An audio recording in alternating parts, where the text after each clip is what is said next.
Բարև Շանդ Գյումրիի եթերում լրատվության ժամ է, այսօր մարտի 31-ն է, երեքշաբթի։ Վարչապետ Նիկոլ Փաշինյանը վաղ աշխատանքային այցով կմեկնի Ռուսաստանի Դաշնություն, այցի շրջանակում Մոսկվայում տեղի կունենա վարչապետ Փաշինյանի հանդիպումը Ռուսաստանի նախագահ Վլադիմիր Պուտինի հետ։ Համաշխարհային բանկի գործադիր տնօրենների խորհուրդը հաստատել է $200 միլիոն տնտեսական վերափոխման ծրագիրը աջակցելու Հայաստանի անցմանը դեպի ավելի մրցունակ եւ համաշխարհային շուկաներում ինտեգրված տնտեսություն։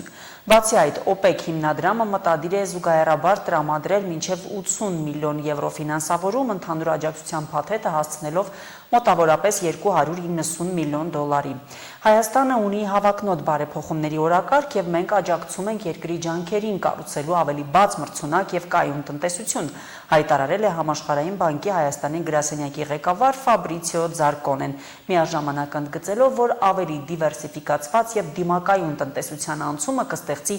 աճի պայմաններ, որոնք բարենպաստ կլինեն յուրաքանչյուր քաղաքացու համար։ Գործարար Սամվել Կարապետյանի առաջնորդած ուժեղ Հայաստան կուսակցությունը հուշագիր է ստորագրել քաղաքական երկու ուժի՝ նոր դարաշրջան եւ միավորված հայեր կուսակցությունների հետ, հայտարարելով դաշինքի ստեղծման մասին։ Այսպիսով ուժեղ Հայաստան կուսակցությունը առաջիկա խորհրդարանական ընտրություններին կմասնակցի դաշինքով, որը կկոչվի Ուժեղ Հայաստան Սամվել Կարապետյանի հետ։ Հուշագիրը ստորագրել են Ուժեղ Հայաստան կուսակցության խորհրդի անդամ Նարեկ Կարապետյանը, նոր դարաշրջան կուսակցության նախագահ Հարություն Հարությունյանը եւ միավորված հայեր կուսակցության պատվավոր նախագահ լիազոր ներկայացուցիչ Նայիրի Սարգսյանը։ Հուշագիրը ստորագրած քաղաքական կուսակցությունները հայտարարում են, որ միավորվում են Ուժեղ Հայաստան կուսակցության քաղաքական օրակարգի եւ նախընտրական ծրագրի շուրջ եւ գործելու են պետականության ամրապնդման, ազգային եւ հոգեվոր արժեքների պաշտպանության, արդյունավետ եւ հաշվետու կառավարման, տնտեսական կայուն զարգացման, իրավական եւ սոցիալական արդարության եւ համերաշխության ապահովման սկզբունքների վրա։ Նշվում է նաև, որ ձևավորվող դաշինքի գաղափարական հիմքը համահունչ է Սամվել Կարապետյանի կողմից առաջ քաշված ազգային պետական եւ արժեքային մոտեցումներին եւ կողմերը պատրաստակամություն են հայտնում համախմբվել այդ գաղափարական հենքի շուրջ։ Հուշագրի ստորագրումից հետո ճեպազրույցի ժամանակ Ուժեղ Հայաստան կուսակցության խորհրդի անդամ Նարեկ Կարապետյանին հարց է ուղղվում, թե այս միավորումը ռազմավարական, քաղաքական է, թե որոշակի նախընտրական հաշվարկ է։ Պատասխանում Նարեկ Կարապետյանը ընդգծում է առաջինը մասնագիտական գործոնը։ Տեսեք, ֆինանսական մասնագիտական բազա ունեցող պարոն Սարգսյանը եւ պարոն Հարությունյանը իրավաբանական։ Այսինքն մենք տեսնում ենք, որ մասնագիտական փոփոխության ֆորմատով պետք է հանդես գանք, քաղաքական գործիչները պետք է չլինեն պրոֆեսիոնալ քաղաքական գործիչներ միայն, պետք է անցած ճանապարհ ունենան, որպեսզի կարողանան հասկանան ոլորտները։ Հենց պրոֆեսիոնալիզմի հիմքի վրա էլ մենք ստեղծել ենք մեր միավորման տեսլականը։ Իսկ որտեղից այն վստահությունը, որ միայն Սամվել Կարապետյանի ղեկավարած ուժը կարող է հաղթել Նիկոլ Փաշինյանին, ինչ մասին Նարեկ Կարապետյանը հայտարարել է բազմիցս։ Մենք ամեն դեպքում հասարակության անբաժանելի մաս ենք բոլորս եւ կարող ենք մեր հասարակության տարբեր մեր շերտերի հետ շփման արդյունքում գալ այդ եզրանկմանը։ Երկրորդը սոցհարցումները, երրորդը հազար ու մի ուրիշ փաստեր ու ֆակտորներ, որոնք ազդում են դրա վրա։ Փոփոխությունը կարող է գալ միայն Կարապետյանի ուժի տեսքով։ Միակ այլընտրանքը այս պահին, ես դա չեմ ասում որպես ինչ-որ քաղաքական ուղերձի մաս, այլ ասում եմ իրականությունը, որը բոլորն են տեսնում, ով էլ ցանկություն չունի անգամ դա արձանագրել, արդեն տեսնում է,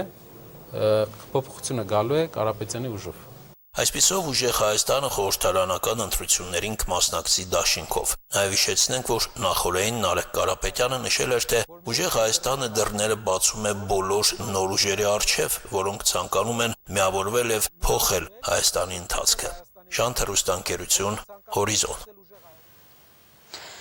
Կենտրոնական ընտրական հանձնաժողովը հայտարարություն է տարածել, որում նշում է, որ լիարժեք վերահսկում է նախընտրական քարոզչությունը։ Հանձնաժողովը եւս մեկ անգամ հարկ է համարել հիշեցնել, թե օրենսդրության պահանջի համաձայն ինչպես է կարգավորվում նախընտրական քարոզչությունը, վերահսկողությունը եւ լուսաբանումը։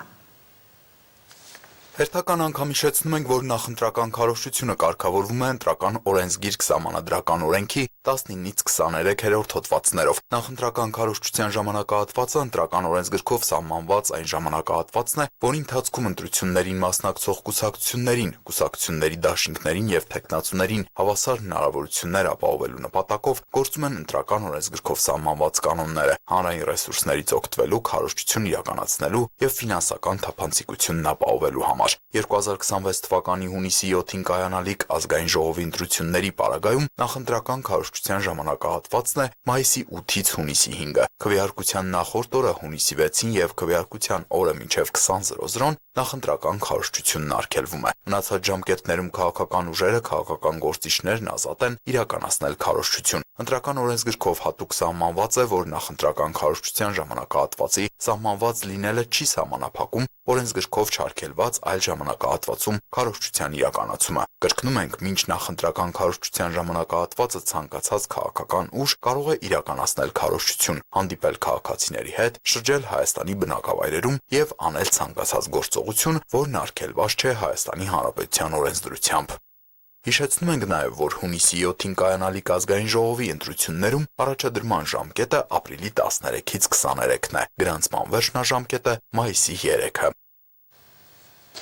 Ռուսաստանի տրանսպորտի նախարար Անդրեյ Նիկիտինը հայտարարել է, որ Ռուսաստանը չի բանակցում Հայաստանի երկաթուղիների կոնցեսիոն կառավարումը Ղազախստանին փոխանցելու հարցը։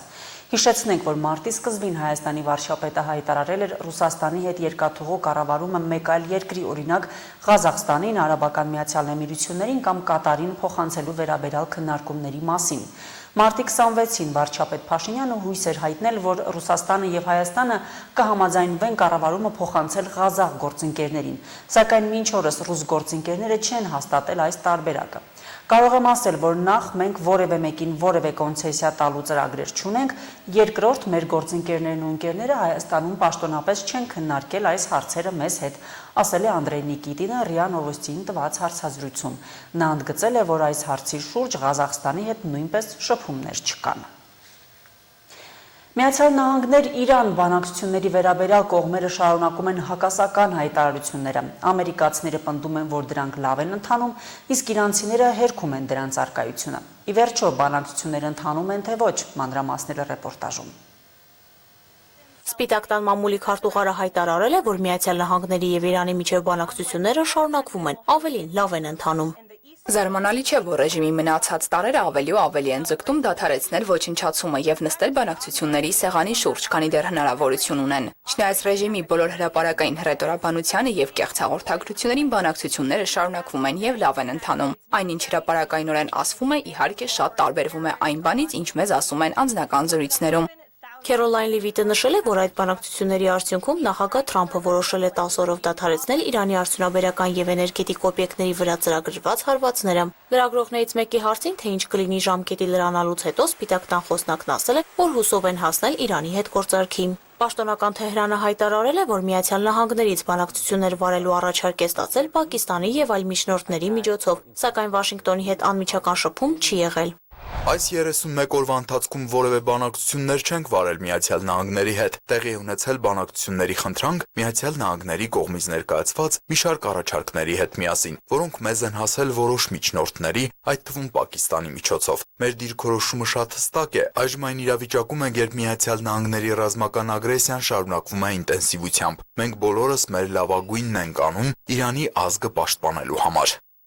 Քերոլայն Լիվիտը նաև անդրադարձել է Պարսից ծոցում լրացուցիչ ամերիկյան զորամիավորումների տեղակայմանը, նշելով, որ դա չի նշանակում, որ Վաշինգտոնը որևէ նոր որոշում է կայացրել Իրանի դեմ ամերիկա-իսրայելական գործողության վերաբերյալ։ Մասնագետների կարծիքով լրացուցիչ ուժերի տեղակայումը վկայում է տարածաշրջանում Միացյալ Նահանգների ռազմական տարբերակների ընդլայնման անհրաժեշտության մասին։ Սա կարող է վկայել, որ հակամարտությունը զարգանում է նախնական ծրագրերից դուրս։ Մասնագետները նշում են, որ այս ուժերը կարող են օգտագործվել 3 հավանական սցենարներում՝ Հորմուզի նեղուցի ապաշրջափակում, Խարկ կղզու գրավում կամ երկրից հարստացված ուրանի դուրսբերում, որը կարող է օգտագործվել միջուկային զենքի մշակման համար։ Այս ամենի ֆոնին Իրանի արտաքին գործերի նախարարը հայտարարել է, որ հարևան երկրները պետք է ընդունեն Միացյալ Նահանգների անհաջողությունը իրենց անվտանգությունն ապահովելու հարցում եւ աջակցեն Թեհրանի պնդմանը ամերիկյան զորքերը տարածաշրջանից անհապաղ դուրս բերելու վերաբերյալ։ Աբբաս Արաղչին Սաուդյան Արաբիային ուղղված հայտարարության մեջ նշել է, որ հարգում է Ռիադին եւ այն համարում եղբայրական երկիր։ Մեր գործողություններն ուղղված են թշնամի ագրեսորների դեմ, ովքեր ոչ մի հարգանք չունեն արաբների կամ իրանցիների նկատմամբ եւ ոչ էլ կարող են որևէ անվտանգություն ապահովել։ Այս առումով Արարչին խորհուրդ է տվել ուշադրություն դարձնել Իրանի կողմից Պարսից ծոցում գտնվող Միացյալ Նահանգների ռազմական օբյեկտների վրա հարվածների արդյունավետությանը։ X-ի իր միկրոբլոգում դիմելով Սաուդյան Արաբիային նախարարը հավելել է, որ իր կարծիքով ժամանակն է դուրս մղել ամերիկյան զորքերը տարածաշրջանից։ ՄԱԿ-ում Իրանի մշտական ներկայացուցիչ Ամիր Սայդ Իրավանին էլ ՄԱԿ-ի գլխավոր քարտուղար Անտոնիո Գուտերեշին եւ ՄԱԿ-ի անվտանգության խորհրդին ուղղված նամակում կոչ է արել Արաբական Միացյալ Էմիրություններին, Սաուդյան Արաբիային, Կատարին եւ Քուվեյթին պահպանել բարիդրացիական հարաբերություններ եւ կանխել իրենց տարածքների հետագա օգտագործումը Թեհրանի դեմ։ Անահիտ Հակոբյան, Հորիզոն։ Հայաստանի Հանրապետության ներկայացրած ցեղասպանության կանխարգելում բանաձևը միաձայն ընդունվել է ՄԱԿ-ի Մարդու իրավունքների խորհրդի 61-րդ նստաշրջանին։ Այս տարի ներկայացված բանաձևն առաջարկում է ամրապնդել ցեղասպանության կանխարգելման մանդատը եւ ուշադրություն է հրավիրում այն հանգամանքին, որ ալգորիթմային համակարգերը ու արհեստական բանականության գործիքները կարող են նպաստել ապատեղեկատվության եւ ատելության տարածմանը, ազդելով տեղեկատվական հոսքերի վրա եւ խաթարելով մարդու իրավունքները։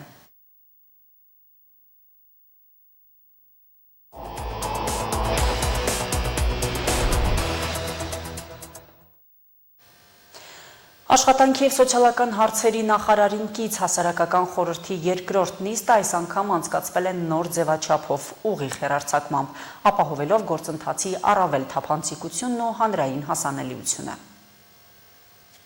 Նիստի առանցքային թեման զբաղվածության ծրագրերն են։ Հայաստանի Հանրապետության աշխատանքի և սոցիալական հարցերի նախարարի տեղակալը իր խոսքում անդրադառնում է ոլորտում արձանագրված վիճակագրությանը, տեղեկացնելով 2022 թվականից արձանագրվել է աշխատատեղերի թվի աճ։ Մինչև 150,000 դրամ աշխատավարձ ստացողների թիվը նվազում է, ինչպես տեսնում եք, եւ ավելանում է 500-ից ավել աշխատավարձ ստացողների թիվը, ստեղ աճը նշել են, որ տեսնեք ըստ եկամուտների։ Նաև աշխատանք փնտրողների մասին, ինչպես ասացի, արդեն հաջորդ խոսնակը ավելի մանրամասն կխոսի, բայց այստեղ նույնպես ունենք նվազում, այսինքն այն անձինք, որոնք երկար ժամանակ աշխատանք չեն գտնում, նրանց թիվը նվազել է ըստ տարիների։ Իսկ միասնական սոցիալական ծառայության պետի տեղակալը հավելում է 2021-ից 2025 թվականներին աշխատանք փնտրողների թիվը նվազել է 86,000-ից հասնելով 46,000-ի։ Նա նաև ներկայացնում է ներկայում գործող զբաղվածության 8 ծրագրերը, որոնք տրամադրում են աջակցություն տարբեր խմբերին, օգնելով նրանց աշխատանք գտնել եւ զարգացնել հմտությունները։ Ադրբեջանի կողմից 16-22 թվականներին սանձազերծված ռազմական գործողություններին մասնակցած եւ 20-ից հետո զորացրված գործազուրկ անձանց մասնագիտական ուսուցման կազմակերպման եւ զբաղվածության ծրագիրն է։ Այստեղ ներկայացված են նաեւ վիճակագրական տվյալները 25 թվականի դրությամբ եւ քանի որ 26-ը դեռ ընթացքում է, օրեր առաջվա ամսի 1-ի մարտի 1-ի դրությամբ ներկայացված են թվերը, թե ինչ են արել այս տարի։ Եռաբաղադրիչ ծրագիրը ըստ էության,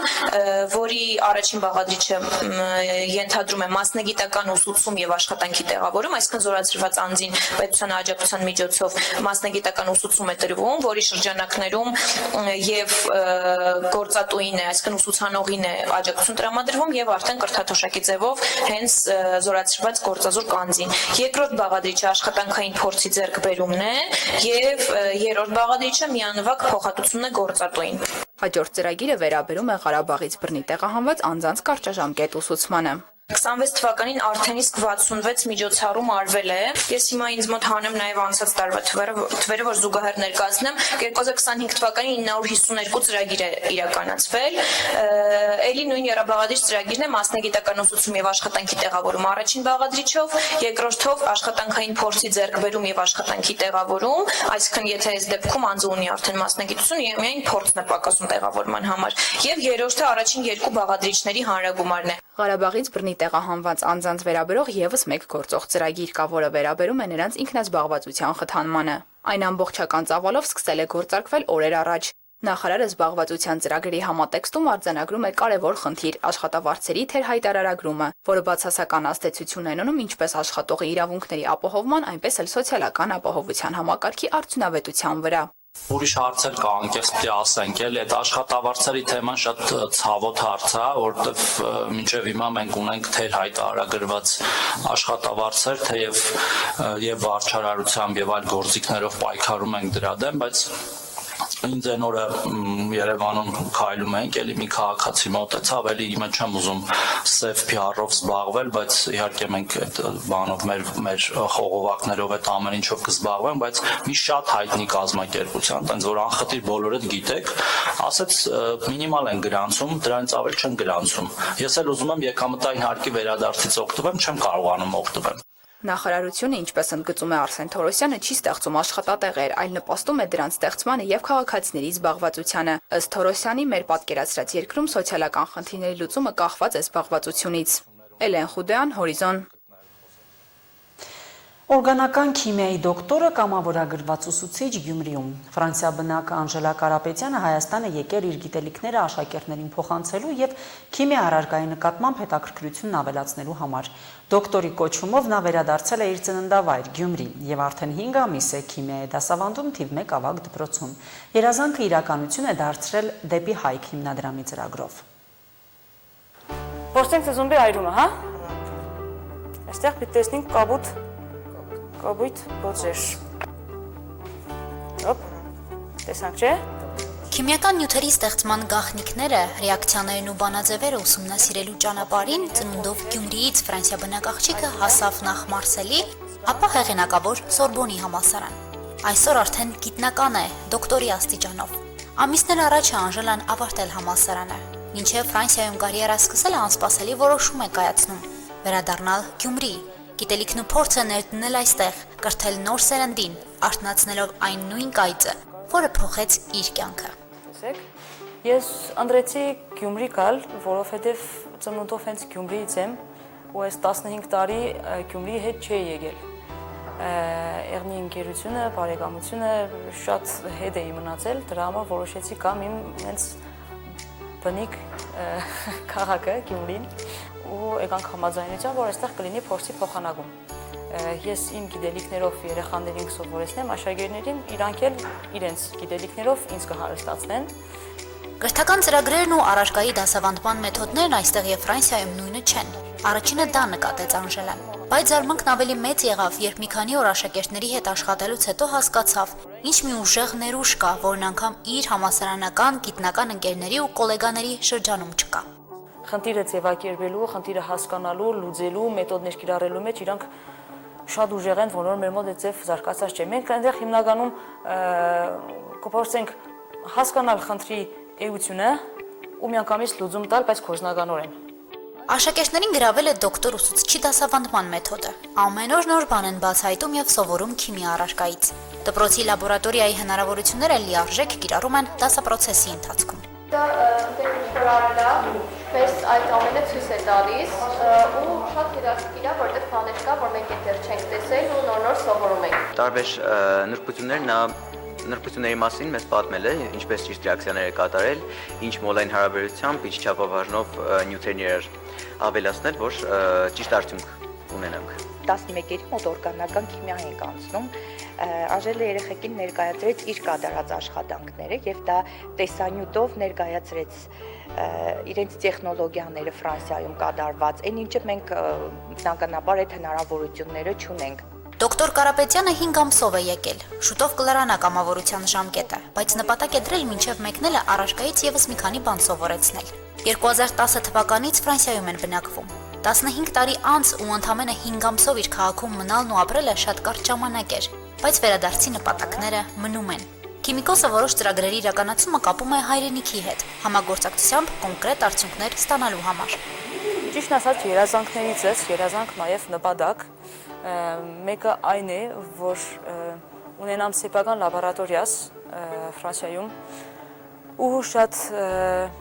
մեծ համագործակցություն ունենամ Հայաստանի պատանեկության հետ, որ նախ կարողանանք սիրը տալ, որ դպրոցից արդեն երեխաները սկսեն սիրել հենց գիտական առարկա, լինի աղջիկ, լինի տղա առանց տարբերության ու հենց այդ գծով շարունակեն։ Ինչու ոչ այստեղ նաև մասնաճյուղեր ունենամ իմ անձնական լաբորատորիայից Երևան, Գյումրի, Վանաձոր կապ չունի։ զարգացնենք ընդանուր գիտական մասը, որովհետև երկրին պետք են ինժեներներ, երկրին պետք են գիտնականներ, երկիրը զարգանա։ Ինչպես կրթության, այնպես էլ այլ ոլորտներում 20 սփյուռքահայ երիտասարդներ իրենց կամավորությունն են անցկացնում Հայաստանի տարբեր բնակավայրերում։ Ուսումնասիրում են մարզերի ու համայնքների ռեսուրսներն ու հնարավորությունները, հետագայում իրենց գաղափարների տեղայնացման նպատակով։ Հաջողության հասնելու դեպքում նրանցից շատերը չեն հեռանում, մնում եւ ապրում են այստեղ։ Հասմիկ Թումասյան, Արարատ Ծատուրյան, Հորիզոն։ Այժմ էլ լրահոսը սպառված է, նորությունների սպասեք մեր հաջորդ թողարկումներում։ Բաժանորդագրվեք Շանթ Գյումրի YouTube անալիքի